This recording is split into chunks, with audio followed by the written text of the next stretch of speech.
जय हिंद साथियों, आप सभी का स्वागत है आज के इस न्यू क्लास में। दोस्तों, आज का जो क्लास है वो हम लोग का रहेगा बाबर की ममता के ऊपर। यानी कि आप लोग का शीर्षक जो है कहानी का बाबर की ममता है। कहानी नहीं है बल्कि ये क्या है, प्रकार से नाटक है। रियल लाइफ में ऐसा घटना घट रहा है, ठीक है। जिनके बारे में कौन लिखे हैं? देवेंद्र नाथ शर्मा जी लिखे हैं अकबर की ममता के बारे में, ठीक। तो चलिए, आज का क्लास आप लोगों के लिए भी बहुत इंपॉर्टेंट है, एमाइल वाले बच्चों के लिए, ठीक है। तो चलिए, इसमें देखिए क्या क्या कौन कौन किसका निभा रहा है। सो देखिए, बाबर की ममता में जो है इनके द्वारा लिखा गया है देवेंद्र नाथ शर्मा जी के द्वारा लिखा गया। थोड़ा सा यहाँ से कलर हम चेंज कर लेते हैं ताकि आप लोगों को प्रॉपर अच्छी तरह समझ में आ जाए। इसमें जो पात्र है कौन कौन है, सो देखिए यहाँ पे। बाबर है जो कि आप लोग का मुगल साम्राज्य का संस्थापक है और हुमायूं का पिता भी है। हुमायूं के पिता का नाम क्या है? बाबर है। उसके बाद देखिए, माहम कौन है? बाबर की पत्नी और हुमायूं की माता। यानी कि बोला जाए तो बाबर की पत्नी है, तो बाबर की पत्नी हुमायूं की क्या होगी? माता होगी। तो उसके बाद देखिए, हुमायूं कौन है? बाबर का पुत्र है। और एक मुर्तजा है जो कि एक हकीम है, ठीक है। जो मतलब डॉक्टर होता है। आप पिछले जमाने में उसको क्या कहते थे? हकीम बोलते थे। उसके बाद देखिए, एक थे अब्बू बका थे जो कि एक वयोवृद्ध और धर्मात्मा टाइप के आदमी और सेनापति भी थे। और वो जो है दास दासी आदि थे किनके? बाबर के, ठीक है। तो इन सभी को आप लोग को याद रखना पड़ेगा क्योंकि कहानी में इनका जरूरी पड़ेगा अभी, ठीक है। चलिए, यहाँ से प्रथम दृश्य यहाँ से स्टार्ट होता है। आशा करते हैं आप लोग अपने दोस्तों में भी वीडियो को शेयर कर दिए होंगे लाइव को, ताकि सभी बच्चे यहाँ आज फिर क्लास में मजा आने वाला है, ठीक है। तो प्रथम दृश्य आप लोग का निकल के आता है नाटक का पर्दा पे इतिहास हो। देखिए, स्थान आप लोग का कहाँ है? आगरा का चार बाग। चारों ओर तरह तरह के फूल के पौधे और बेलें लगी हुई है। मतलब आगरा तो आप लोग का इससे भी अच्छा जगह है। दिल्ली में आप लोग का जानते ही होंगे, वहां पे हम लोग जो जाते हैं घूमने के लिए, तो आगरा हो गया, उसके लाल किला हो गया, ताजमहल, बहुत अच्छा अच्छा जगह है, ठीक है। तो चार बाग जो कि आप लोग का यूपी में पड़ता है, ठीक है।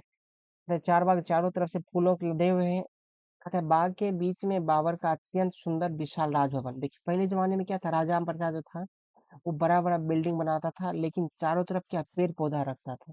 कहीं ना कहीं पहले समय से राजा लोग होशियार हुआ करते थे, चारों तरफ फूल का बगीचा बीच में घर, ताकि उनको ऑक्सीजन की कमी ना हो।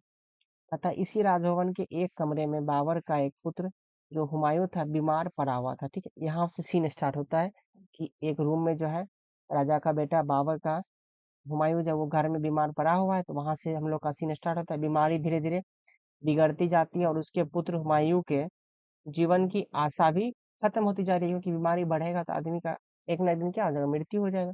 तो बाबर इस समय आगरे से बाहर धौलपुर में है। अभी वो कहाँ पे है? आगरा में नहीं है, धौलपुर में है। हुमायूं की बीमारी की खबर मिलते ही हुआ जो है आगरा की तरफ लौट पड़ता है। दोपहर का समय है, चारों ओर सन्नाटा छाया हुआ है और वातावरण से उदासी टपक रही है कि बेटा को क्या होगा नहीं होगा। बाग के भीतर घुसते ही वहां के सन्नाटे से जो है बाबर स्तब्ध हो गया कि उसके आते ही राजभवन में कुछ हलचल होती है। वह सीधे उस कमरे में पहुंचता है जहां हुमायूं क्या है, पड़ा हुआ है। माहम बेगम जो है हुमायूं की माँ, जो कि उसके पलंग के पास बैठी हुई है और चिंता से उसका चेहरा उतरा हुआ है कि अच्छा पता नहीं मेरे बेटे को क्या होगा। स्वाभाविक सी बात है, अगर हम लोग को भी कुछ हो जाता है तो हमारी मम्मी जो हमको छोड़ के नहीं जाती है। कुछ भी हो जाएगा तो घर पे रहने के बाद ही अलग हो जाता है, ठीक है। इसीलिए तो घर की याद सबको आती है, कितने भी तुम दूर रहो ना, घर की याद हमेशा आता है। तो बाबर को आया देख कर वह चुपचाप सिर झुकाकर जो है खड़ी हो जाती है। कौन? बाबर की पत्नी माहिम, ठीक है। अतः बाबर एक बार उसकी ओर देखता है और फिर जो है हुमायूं के बिस्तर के नजदीक जाकर खड़ा हो शांत भाव से उसे एकटक देखते रहता है। वो जो है अपनी पत्नी को एक बार देखता है, ऐसे करके घूर के देखता है वो चुपचाप खड़ी है, तो उसके बाद क्या करता है, फिर बेटा की तरफ जाता है, वहां पे जाके खड़ा हो जाता है। आप लोगों से मैं एक रिक्वेस्ट करेंगे, आप लोग एयरफोन लगा लीजिएगा कान में, ठीक है। उसके बाद आप लोग वीडियो का क्वालिटी कम करके आराम से सुनिए, क्योंकि देखने से कोई मतलब नहीं, आपको सुनने से याद हो जाएगा। कहानी जब याद हो जाएगा तो क्वेश्चन आंसर इसका चुटकी में आप खेल लीजिएगा, ठीक है। वो हम आपको बता देंगे। तो कहता है बाबर क्या करता है, हुमायूं के सिर पर जो है धीरे से हाथ फेरते हुए धीमी आवाज में बोलता है, बेटा बेटा। हुमायूं आंख बंद किए निश्चिंत पड़ा हुआ है, कोई उत्तर नहीं देता क्योंकि उसका तबीयत बहुत ज्यादा खराब है। बाबर उसकी ओर जरा ध्यान से देखकर माहम को बगल के कमरे में चलने को इशारा किया। उसको माथा छू के देख लिया, बोला कि बेटा बेटा क्या देखा, आवाज नहीं आ रहा है, कुछ नहीं बोला। अपनी पत्नी को इशारा किया, उधर चलो उस रूम में। माहम उसके पीछे पीछे जाती है। माहम से बोलता है, ऐसी हालत कब से है? चुपचाप धीरे से, ठीक है। माहम बोलते निराशा भाव से, 7 दिन हो गए हैं इसका हालत ऐसा है। बाबर बोलता है हकीम साहब क्या कहते हैं, हकीम साहब से नहीं बात की डॉक्टर साहब से। तो माँ हम कहती है कुछ साफ कहते ही नहीं है, लेकिन ऐसा लगता है जैसे भीतर भीतर वह भी घबराए हुए हैं। मतलब उसकी माँ जो कहती है, बाबर को कहती है उसकी पत्नी की, लगता है कि बहुत ज्यादा तबीयत खराब है, तभी ना मतलब हमको भी हकीम साहब कुछ नहीं कह रहे हैं अभी तक। बाबर कहता है अभी वह है कहाँ, किसके बारे में, डॉक्टर के बारे में, हकीम के बारे में। माँ हम कहती है थोड़ी ही देर पहले हुआ, दवाई देकर खाना खाने गए, सुबह से यहीं बैठे थे, मेरे जानते उनकी अक्ल कुछ काम नहीं कर रही। वो कहते हैं कि उनके जाते ही अक्ल कुछ काम नहीं कर रही है। बाबर कहता है गंभीर स्वर में, अच्छा हम आते हैं रुको। ठीक है, बाबर बाहर निकलने लगता है। हम घुटने टेक कर उसके पैर पकड़ लेती है, उसकी आंखों में जो है आंसू आ जाते हैं कि अच्छा पता नहीं मेरे बेटे को क्या होगा, जिंदा रहेगा या फिर कुछ हो जाएगा। चलिए यहाँ से हमको लगता है थोड़ा सा कलर जो है ना पतला है, ठीक है, तो थोड़ा सा अब ठीक हो जाएगा। कहती है माहम जो दीन स्वर में यानी कि भीख मतलब मांगने में, जहाँ पना मेरे सरताज, आपके कई लड़के हैं लेकिन मेरा यह एक हुमायूं ही है। देखिए पहले जमाने में क्या था, एक राजा की बहुत सारी रानी हुआ करती थी, ठीक है, लेकिन बहुत सारी रानी थी तो राजा को उतना टेंशन नहीं रहता था कि हमको एक क्यों बेटा है, बहुत सारा बेटा है। तो यही बोलती है कि माहम कहती है कि आपको तो बहुत सारा बेटा है, बहुत सारी रानी है, तो लेकिन मेरा सिर्फ एक ही बेटा है जिसका नाम ही क्या है, हुमायूं है। कहता है कि चार औलादों में से यह एक यही बच रहा है मेरा, तीन बेटा तो पहले से ही मर गया, मैं अपनी इन्हीं बदनसीबी आंखों से एक के बाद एक दूसरे को मौत के मुंह में जाते देखती रही और सीने पर पत्थर रखकर सब बर्दाश्त करती क्यों, लेकिन आज जो है अब नहीं, यह आखिरी औलाद, यह कलेजे का टुकड़ा है। किसके बारे में बोली, हुमायूं के बारे में। नहीं नहीं माँ का दिल इससे ज्यादा तंग नहीं हो सकता, मैं अपनी इन बदनसीबी आंखों को फोड़ लूंगी, लेकिन हुमायूं की मौत नहीं देख सकती, नहीं देख सकती। और खिसक कर जो है वो रोने लगती है माहम, ठीक है, उसकी अकबर की पत्नी, ठीक है। तो बाबर जो है प्रेम भाव से उठाकर सिर पर हाथ फेरते हुए कहता है कि महामालका घबराओ मत। फिर महामा रोते हुए बोलती है सरताज में घबराऊं तो कौन घबराए, कहते हैं, हम नहीं घबराएंगे तो कौन घबराएगा, मेरा बेटा है। काश आपको एक औरत माँ का दिल मिला होता, तब आपको पता चलता कि नहीं माँ का दिल क्या होता है। मुझे यह धन दौलत कुछ नहीं चाहिए, लेकिन मेरा बेटा, या खुदा मेरा यह बेटा मुझसे ना छीना, एक माँ का दिल तोड़कर उसकी दुनिया उजाड़ कर तुझे क्या मिल जाएगा, मतलब खुदा से बोल रही है। मेरे सरताज मैं आपको पैर पड़ती हूँ, जैसे भी हो मेरे बेटे को जो बचाइए। आपको बादशाहत प्यारी है, लेकिन मुझे जो है मेरा बेटा प्यार। हर एक माँ का यही कहना होता है कि मुझे धन दौलत कुछ नहीं चाहिए। देखिए कल के भी कहानी में मैंने आप लोग को बताया, तो वहां पे देखिए गहना उसका बेटा चापलूसी से ले लिया, और उसकी माँ क्या कर दी, प्रेम से दे भी दी। और देखिए आज का भी ये कहानी किस पे, माँ के ऊपर है। कहीं ना कहीं दुनिया में अगर देखा जाए तो सबसे प्यारा कौन होता है, माँ होता है। तो माँ के लिए वीडियो को एक लाइक आप लोग जरूर कर दीजिएगा, अपनी माँ से अगर आप प्यार करते हैं तो। बाकी हम तो बहुत ज्यादा करते हैं भाई, ठीक है।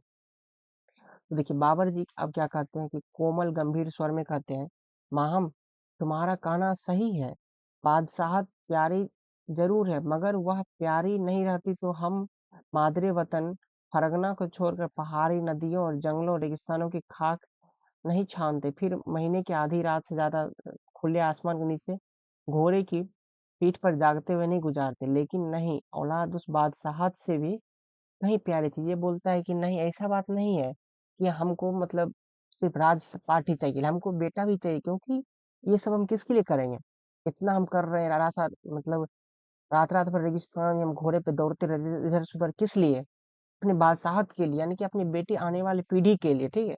बादशाह भी इंसान होता है, हमें जो है औलादों की कमी नहीं है, लेकिन हुमायूं जो है लंबी सांस लेता है, और हुमायूं हमारी आंखों की रोशनी, दिल की उम्मीद और जिंदगी का सहारा है। मलका अपनी पत्नी से बोलता है हुमायूं, सॉरी बाबर, ठीक है।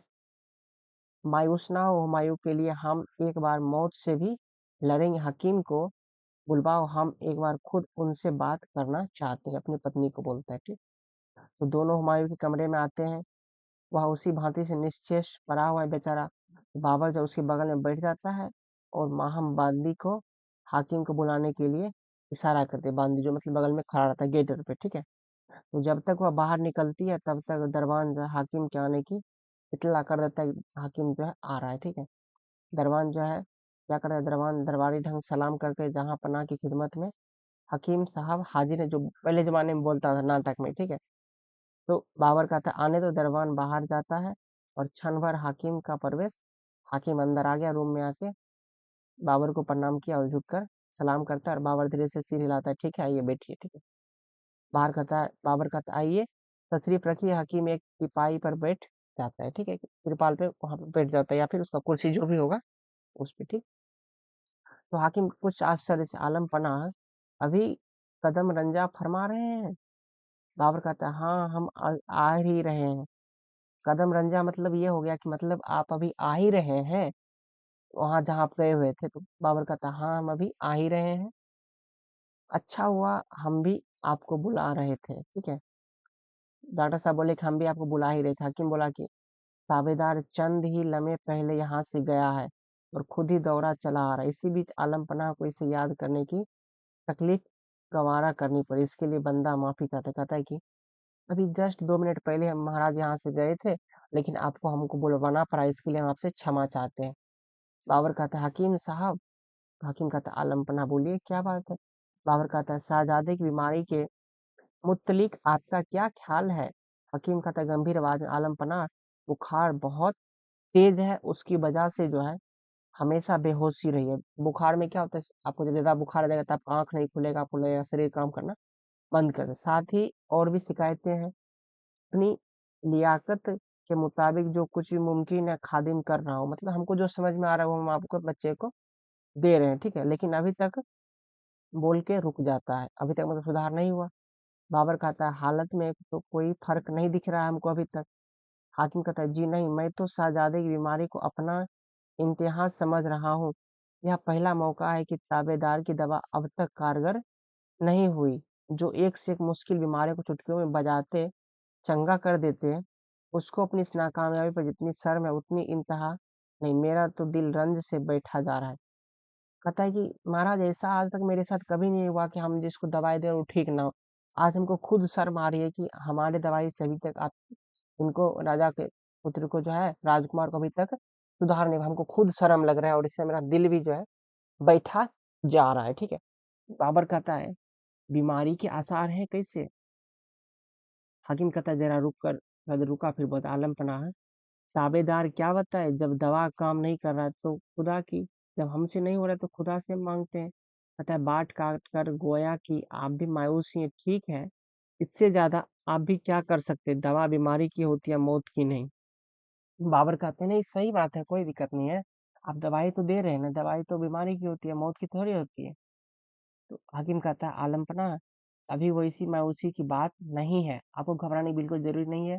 खुदा की मेहरबानी हुई तो शाहजादा जल्द ही चंगे हो जाएंगे, यानी कि राजा के पुत्र राजपुत्र जल्द ही चंगे हो जाएंगे, अच्छे हो जाएंगे।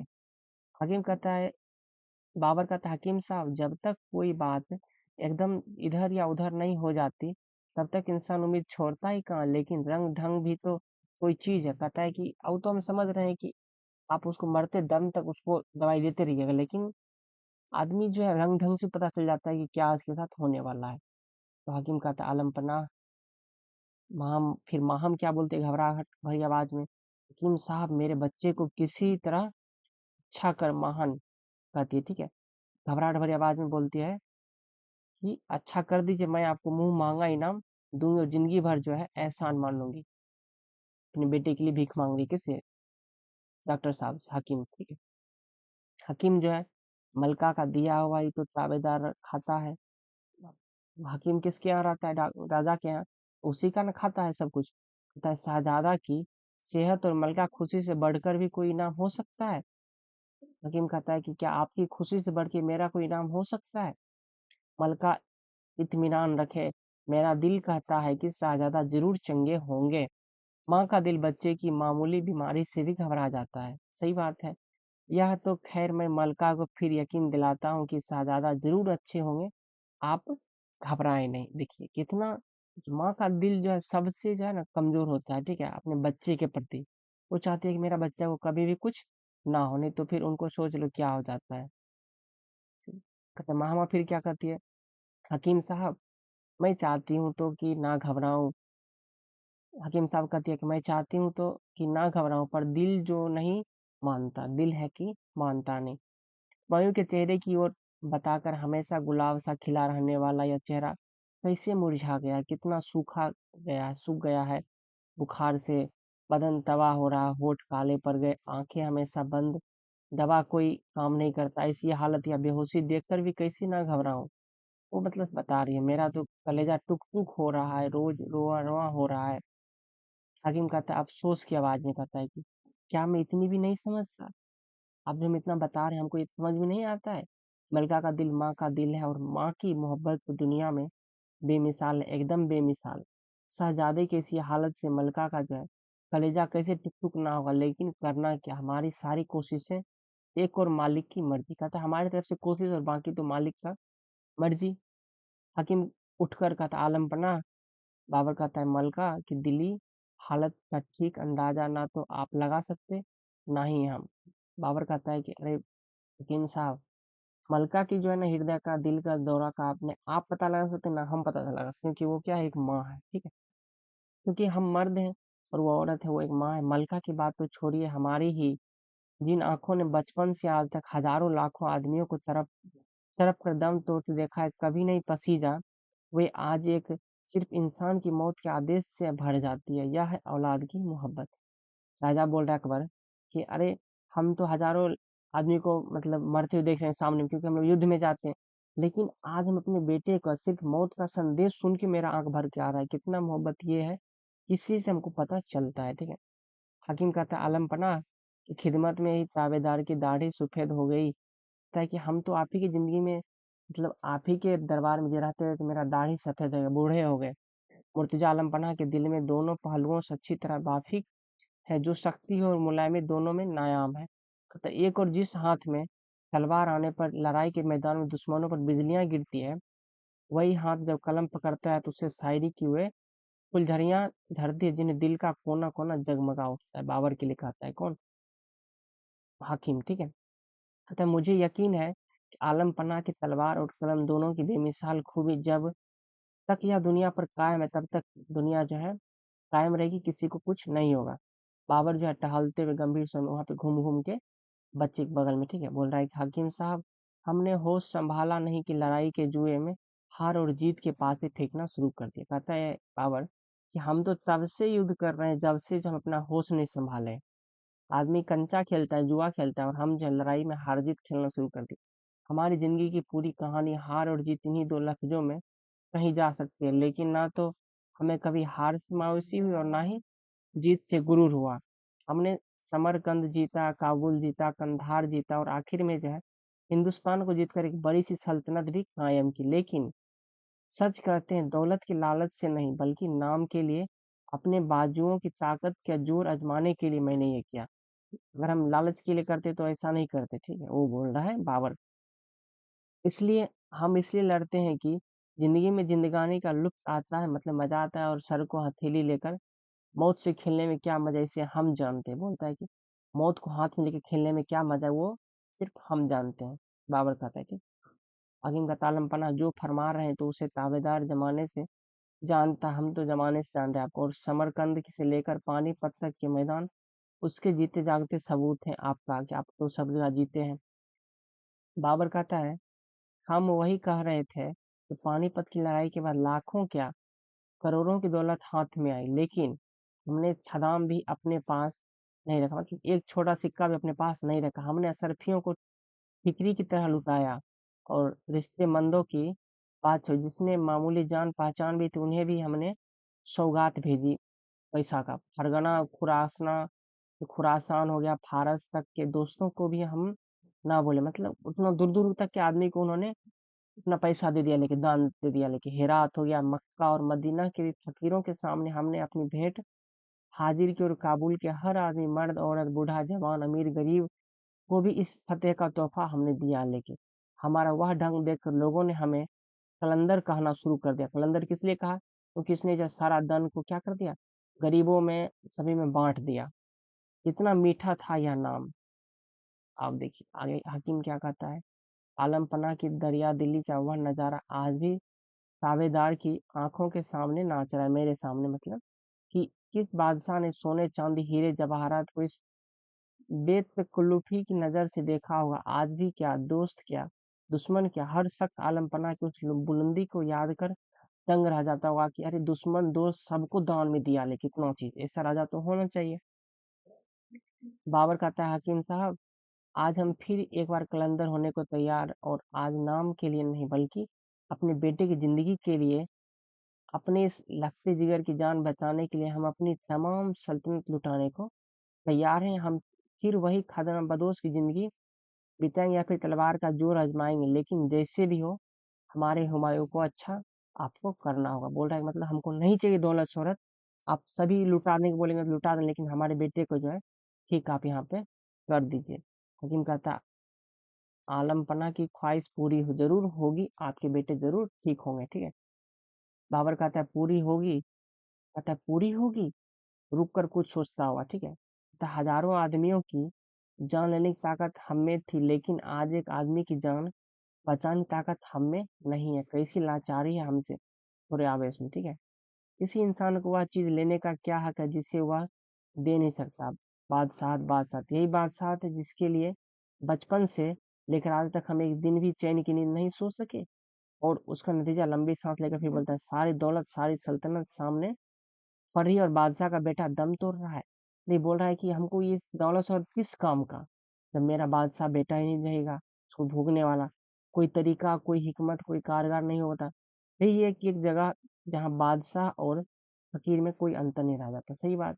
अगर आप शमशान जाते तो वहां पे ना कोई राजा ना कोई रंग, सबको एक ही माचिस के तीली से जलाया जाता है और सभी जो है पंच तत्व में विलीन हो जाते हैं। तो इसीलिए हमें कभी किसी पे घमंड नहीं करनी चाहिए, ना हमको अपने आप पे, ना किसी को किसी के ऊपर, ठीक है। बस ये रहना चाहिए कि हम सब आपस में भाईचारा से रहें। अरे आज हम हैं, कल आप नहीं रहेंगे, हम ही नहीं रहेंगे, आप भी नहीं रहेंगे, फिर हम लोग का क्या रहेगा, यादें रह जाएगा मार्केट में, दुनिया में, ठीक है। तो इसीलिए हम लोग को आपस में मिलजुल के रहना चाहिए। हम लोग आपस में भाई बहन है, जो भी हो, ठीक है। बस हम यही चाहते हैं कि पूरा दुनिया एक साथ कायम रहे, वही सबसे बेहतर चीज है। पता है हमसे हुआ कंगाल 100 गुना अच्छा जो चैन की नींद सोता है, बेफिक्री से जिंदगी बिताता है। सही बात है। अगर आप गरीब को देखेंगे तो शाम के समय में बेफिक्र आराम से नींद की नींद चैन सो जाता है, लेकिन जो अमीर है वो देखते रहता है कि मेरा कहीं धन चोरी ना हो जाए, ये ना हो जाए, वो ना हो जाए। आगे देखिए, हकीम कहता है, आलमपना इंसान कितना भी बड़ा क्यों ना हो वह अल्लाह से छोटा ही रहेगा। उस मालिक के सामने इस नाचीज की हस्ती ही क्या है। लेकिन इसलिए बादशाहत को हिराकत की नजर से नहीं देखी जा सकती। शहंशाह हिंदुस्तान ने जो किया है वह दुनिया के तारीख में जो है लासानी, इतने कम दिनों में राजपूतों से लोहा लेके इतनी बड़ी जो है सल्तनत कायम करना कुछ ऐसा वैसा नहीं है, यह आलमपना के ही लायक है। अपने मतलब राजा को बोल रहा है बाबर को, आपने जो इतना बड़ा बड़ा राजा से दुस्साहस करके साहस करके अपना सारा साम्राज्य ले लिया सबसे, ये आपके लिए जो है आलमपना से भगवान ईश्वर से कम नहीं है। बाबर जो हुमायूं के पलंग के पास रुकता है और हुमायूं की आंखों पहले ही जैसे बंद है।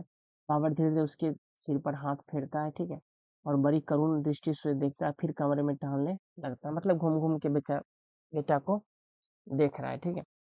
आगे देखिए, कहता है कि बाबर के हकीम साहब वो बीती बातें आज हुमायूं की जिंदगी का जो है सवाल है, उस सबको छोड़िए और आप जो है मेरे बेटे पर फोकस कीजिए, ठीक है।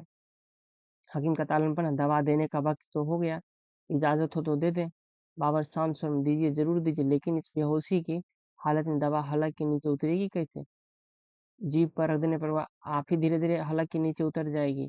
हकीम कहता है, हकीम शीशी से दवा निकालता है, एक दो चीजें के साथ खरल में मिलाता है और फिर हुमायूं का मुंह खोलकर उसकी जीभ पर दवा रखकर हाथ हटाने पर हुमायूं का मुंह बंद हो जाता है। मुंह में घुसा दिया, मुंह बंद हो गया। दरबान झुक कर अदब से, जनाब अबू बका साहब तशरीफ लाए। अबू बका साहब तशरीफ लाए हैं। अबू बका कौन थे, जो कि बहुत पुराने जो है उनके दरमान में थे, रहते थे, सैनिक नहीं थे, अभी हमको बताए थे ना ऊपर में पात्र में उनका नाम।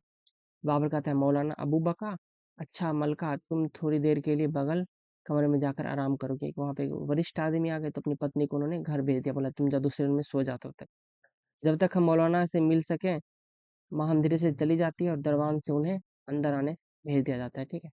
दरबान बाहर जाते और उनके साथ अबू बका प्रवेश करते हैं, जो कि सौम्य रंग, गोरा दाढ़ी, सफेद और गति में गंभीरता, और वह जो है आकर दरबारी ढंग से सलाम करता है और बाबर उठाकर सलाम का जवाब देता है, ठीक है, हाथ उठाकर। तो बाबर एक पीठिका की ओर बैठने के इशारा करता है, बैठिए। तशरीफ रखिए। इस वक्त कैसे तकलीफ किया आप आने का यहाँ पे? अबू बकर बोलते हैं बैठ कर, शहजादे की हालत जानने के लिए हाजिर हो गया मैं यहाँ पे। बाबर जो है सूखी हंसी हंस कर टूटी आवाज में बोला, शहजादे की हालत? हमारी हिकमत और ताकत का इम्तिहान हो चुका, अब खुदा मालिक है। बोलता है कि हमारा तो सारा अब किस्सा खत्म है, अब जो करनी है सो खुदा ही करेंगे, क्योंकि इसको दवाई का तो कोई असर हो नहीं रहा है। ठीक है। कहता है अबू बकर गंभीर स्वर में, अपनी लंबी जिंदगी में आज पहली बार में शहंशाह कहते हैं, हिंदुस्तान के चेहरे पर मायूसी देखा रहा हूँ, और आवाज में भारीपन। एक से एक मुश्किल मुसीबतों में उसके चेहरे पर सिकन ना पड़ी। जो आफतों में हमेशा मुस्कुराता रहा, उसकी इसकी हालत देखकर ताज्जुब हो रहा है। जो हकीम वो जो आया अबू को अक्का जो है, वो कहते हैं, अरे बाबर, आप तो इतना ज्यादा युद्ध किए, लेकिन आपके चेहरे पे कभी सिकन नहीं आए, और आपको अपने बेटे को देख के, बीमार देख के आपके चेहरे पे इतना टेंशन हो रहा है, हमको ये बहुत खराब लग रहा है। ठीक है। बाबर कहता है, आप जैसे आलिम का ताजुब करना वाजिब है, लेकिन हमें जो अपने ऊपर खुद ताजुब है, फिर भी हमें यह कहने में कोई हिचक नहीं कि आज हम जिंदगी की वह कमजोरी महसूस कर रहे हैं जो बिल्कुल बिल्कुल क्या है, नई है। शायद यह उम्र का तकाजा है। सुनते ही थे कि गिरती उम्र में औलाद की मोहब्बत कई गुनी बढ़ जाती है। आज हम उसकी सच्चाई के कायल हैं। अबू बकर कहते हैं, जहाँ पर ना औलाद की मोहब्बत जो इंसान के दिल की कमजोरी नहीं, बल्कि उसकी असली और सच्चा पहलू है। दुनिया इसी ममता पर जो है, क्योंकि वह फिर भी घबराने से क्या होगा? क्या सचमुच ही शहजादे जो है जिंदगी से मायूस होने का मौका आ गया है? मुर्तजा, तुम क्या सोचते हो? ऐसा बोला तो फिर उसको गुस्सा आ गया कि अरे, अब लग रहा है कि आप हमारे बेटे को मारिए दीजिएगा क्या? कहते, तुम क्या सोचते हो मुर्तजा? हकीम कहता है, बड़े भाई, मैं क्या सोचूं? मेरा सोचना और ना सोचना तो दवा पर मुनहसर है, दवा कारगर नहीं हो रही है। अबू बकर बोलते हैं, तो तुम क्या समझते हो कि दुनिया की तमाम बीमारियों की दवा तुम्हारे इन अरकों, सुपकों, रूहों में ही महदूद है? कभी उस भी ख्याल किया कि जो इन दवाओं को ताकत बादशाह बख्शता है, अगर उसकी नजर तो तुम्हारे अर्क और सफूफ आबेहात है ही नहीं, तो महज मिट्टी या गर्द, बस तुम भली उम्मीद हार बैठे हो, लेकिन मैं मायूस नहीं हूँ। अबू बकर बोलते हैं, अरे, तुम्हारे दवाई में जो शक्ति देते हैं लेके ईश्वर, वो अगर इसमें नहीं करेंगे तो उनका भी तुम्हारा कुछ नहीं हो पाएगा। ठीक है। हाकिम कहता है, बड़े साहब, मुर्तजा की ताकत तो अरकों और सफूफों तक ही सीमित है। अबू बकर कहते हैं, हुक्म तो जहां पना की खिदमत में एक दवा अर्ज करूं? अबू बकर बोलते हैं कि अगर आपको कोई दिक्कत ना हो राजा साहब, तो हम एक दवाई आपको अर्ज करूं, बताऊं? बाबर कहता है कि अरे, यह भी कोई पूछने की बात है? खुशी से फरमाइए, जल्दी फरमाइए, क्या बात है? तो कहता है, मेरे उस्ताद जिनकी बात के खिलाफ आज तक मैंने कुछ होते नहीं देखा, और जिन्हें जहां पना भी अच्छी तरह जानते हैं, और कहा करते थे कि ऐसे मौके पर उसे अजीज की चीज खुदा तला को भेंट करने पर अक्सर दम तोड़ते हुए चीज को भी भला चंगा होते हुए देखा गया है। इसको समझिए आप। कताबू काका कि मेरे उस्ताद जिनकी बात के खिलाफ आज तक मैंने कुछ होते नहीं देखा, जिन्हें जहां पनाह भी अच्छी तरह जानते हैं, कहा करते थे कि ऐसे मौके पर सबसे अजीज चीज जो है खुदा तला को भेंट करने पर अक्सर दम तोड़ चीज भला चंगा हो जाती है। यानी कि इसका मतलब ये हो गया कि आपका अगर कोई घर में पूरा सीरियस है, ठीक है, तो अपना जो आपका सबसे पसंदीदा चीज है, अगर आप वो खुदा को देते हो लेके, तो आपको क्या होगा? आपके घर का जो जितना दुख ले से सारा चीज ठीक हो जाता है। बाबा कहता है, खुशी से, सच में? तो काका, मुझे उस्ताद की बात का पूरा यकीन है, जरूर ऐसा होता है। बाबर कहता है, और हमें आप जैसे आलिम, पाक दिल और खुश सकून की बात का किसी दूसरे चीज का कौन कहे? हम खुद अपनी जिंदगी खुदा के सामने हाजिर करते हैं कि हमको खुदा ले जाओ, मेरे बेटे को ठीक कर दो। अबू बकर और हकीम जो एक साथ घबरा कर, हम आप आलम पना, यह क्या कर रहे हैं आप? बाबर कहता है दृढ़ आवाज में, वही जो कहना चाहिए। क्यों, इसमें ताज्जुब की क्या बात है? हम अगर मर भी जाए तो मुझे कोई दिक्कत नहीं, बस मेरा बेटा ठीक हो जाए। ठीक है। तो वो बका बोलते हैं, ताज्जुब की बात नहीं, एक छोटी सी बात के लिए शहंशाह हिंदुस्तान अपनी जिंदगी, कहता है, आप इतना छोटी सी बात के लिए अपना पूरा जिंदगी कुर्बान कर देंगे? बाबर कहता है, मौलाना, आप शहजादे की जिंदगी को एक छोटी सी बात समझते हो? जिसे आप शहंशाह हिंदुस्तान कहते हो, उसके दिल की एक एक धड़कन जो हुमायूं की जिंदगी की मिन्नत की आवाज है। ठीक है।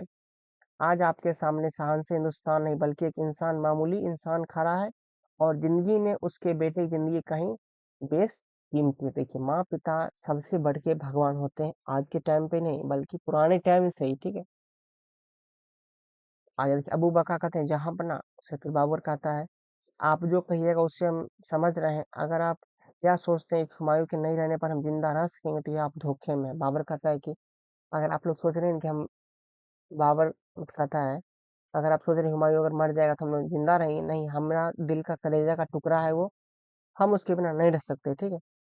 वो बका मगर जहाँ पना जो काम अपनी जान से करना चाहते हैं वह दूसरे चीज से भी तो हो सकता था। आगरे की फतह के बाद जो हीरा जहाँ पना के हाथ में आया वह दुनिया की किसी भी चीज से बेशकीमती है। कहता है कि आप जो वहाँ पे आगरा में जो सबसे बेशकीमती हीरा लाए, क्या वो सबसे बढ़ के थोड़े है, उससे भी बढ़ के कुछ थोड़े है। कहता है नहीं, उससे बढ़ के भी, उससे मतलब मेरा जिंदगी है, ठीक है। यहाँ पे ये कहता है हमारी जिंदगी उससे भी बढ़ के है, ठीक है। अबू बकर कहते हैं कि मेरे कहने का मतलब कुछ दूसरा है, मैं अर्ज करना चाहता हूँ क्यों नहीं उसे खुदा को भेंट किया जाए। हकीम कहता है ताबेदार भी बड़े भाई की बात की हर सूरत से तायद करता है। बाबर जो है कहता है का एक हुमायूं के चेहरे की ओर देखकर घबराए हुए आवाज में कहता है वह देखिए हकीम साहब, शहजादे के चेहरे पर सफेदी छा रही है, आंख डरावनी लग रही है आवेश में। नहीं नहीं, अब ज्यादा सोचने का वक्त नहीं, हमारे जीते जी हुमायूं को कुछ नहीं हो सकता, हम उसे जो है बचाएंगे, जरूर बचाएंगे, और हीरे और पत्थर से काम नहीं चलेगा, खुदा तला खिदमत में हम अपनी खुद अपनी जान हाजिर करते हैं। और वो बोल के खुदा को अपना हाजिर कर दे अपना जान, ठीक है। बाबर तेजी से गंभीरता पूर्वक हुमायूं के पलंग की ओर चारों तरफ घूमने लगता है कि अब क्या होगा, मेरे बेटे को लग रहा है अब लास्ट स्टेज में आ गया, नहीं बचेगा। तो अबू बकर और हकीम घबराकर जो आलमपना आलमपना यह क्या कर रहे हैं खुदा के लिए। बाबर जो है कठोर स्वर में खामोश, शान से हिंदुस्तान का हुक्म है, आप खामोश रहिए, हम जो कर रहे हैं उसमें खलल ना डालिए, बीच में बाधा नहीं डालिए।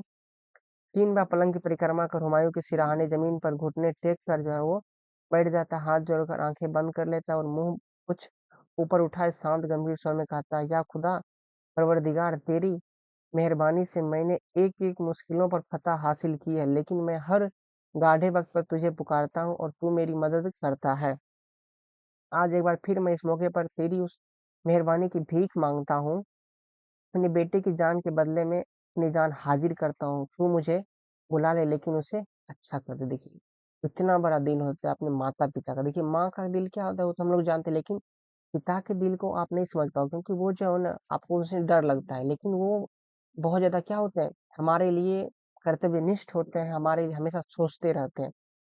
तो देखिए हकीम कहता है कि आश्चर्य और प्रसन्नता से आलमपना साहजादा ने आंखें खोल ली दी है आज 7 रोज के बाद। और जैसे उसने बोला हकीम देखा करे इसका तो आंख खुल गया, आप लोग भी खुश हो जाओ, ठीक है। देखिए दोस्तों आप लोग को मैं बता देना चाहता हूँ, हमको ये क्लास स्टार्ट करवाने में कितना मेहनत लगता है वो कोई बात नहीं है, ठीक है, हम मेहनत करेंगे, बस आप लोग कंटिन्यू क्लास करो। हम चाहते हैं बिहार में भी एक ही ऐसा आपका क्लास नहीं है जहाँ पे आपको फ्री में क्लास करवाया जाता है, ठीक है।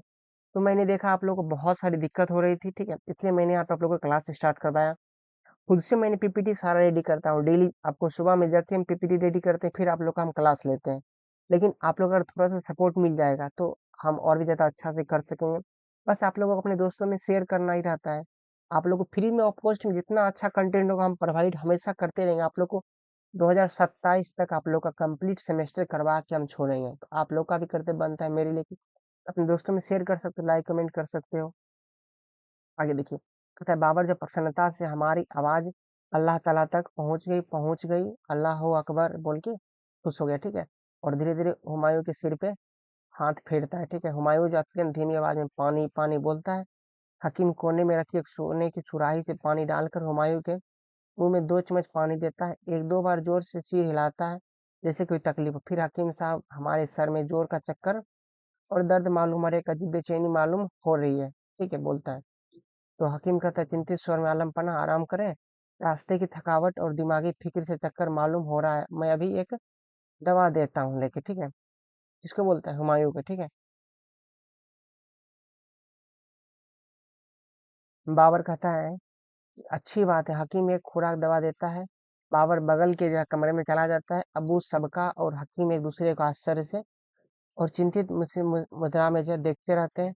ये आपका फर्स्ट सीन खत्म हुआ, ठीक है। उसका सेकेंड सीन है बस 2 लाइन का, 2-4 पेज का, वो खत्म अब हो जाएगा, ठीक है। बस मजा आ रहा होगा आप लोगों को पढ़ने में। अच्छा बाबर कमजोर और सुस्त एक पलंग पर पड़ा हुआ है, कभी कभी दर्द से कराह उठता है और चेहरे पर अफसोस के बदले खुशी की जाहिर हो रही है। जैसी बीमारी की सब कोई चिंता ही ना हो। पलंग के एक बगल में एक टिपाई पर हकीम और दूसरी पे अबू बका बैठे हुए हैं। दूसरे बगल में माहम और हुमायूं चिंतित भाव से चुपचाप खड़े हैं।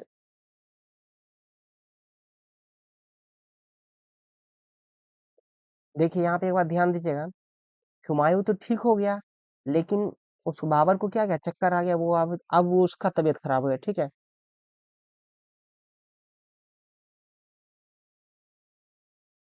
वो कहता है कि बाबर जो है कमजोर और सुस्त एक पलंग पर पड़ा है, ठीक है। कभी दर्द से करा उठता है तो कभी चेहरे पर अफसोस के बदले खुशी जाहिर हो रही है। जैसे इस बीमारी से कोई चिंता ही ना, क्योंकि उसका बेटा तो ठीक हो गया। अब जो है चिंतित होकर माहम और हुमायूं आप दोनों खड़ा है उसके बगल में। अबू बकर जहां पनाह की तबीयत कैसी है, बाबर जो कहता है धीमी आवाज में, तबीयत अब तो कुछ की तैयारी है, जितनी देर तक सांस चल रही है वही बहुत है, पसलियों में बेहद दर्द है, सांस नहीं ली जाती, अल्लाह ताला बुला रहे हैं मुझे। देखिए अबू बकर कहते हैं, आलम पना ऐसा ना फरमाए। बाबर कहता है, हमारे कहने या ना कहने से क्या होता है, खैर मौलाना आपका हम पर बहुत बड़ा एहसान है, जोर से सांस लेता है और हमारी जिंदगी ये सबसे बड़े इम्तिहान में आपने हमारी मदद की, इसके लिए हम जो है आपके शुक्रगुजार हैं। अगर आपकी कोई ख्वाहिश हो तो उसे पूरा हमको खुशी होगी आपको पूरा करके, ठीक है। अबू बका का दुख भरी आवाज में कहते हैं, जहाँ पना की सेहत से बढ़ के अबू बका दूसरी कोई ख्वाहिश नहीं है, अल्लाह मेरी ख्वाहिश पूरी करे। बाबर कहता है, हम आपके दिल की परेशानी और रंज समझ रहे हैं। आपने उस रोज जो कुछ कहा उसके लिए आपको अफसोस हो, लेकिन सोचिए तो हुमायूं की जिंदगी के लिए क्या हम खुद की वही तरीका अख्तियार नहीं कर सकते जो आपने बताया। खुदा की इबादत के अलावा और चारा ही क्या था, सांस लेकर बोला, ठीक है। और आपके कहने पर हम उस पर और भी ज्यादा भरोसा हुआ, खांसता हुआ। देखिए अब बाबर का तबीयत बहुत ज्यादा खराब हो गया, ठीक है।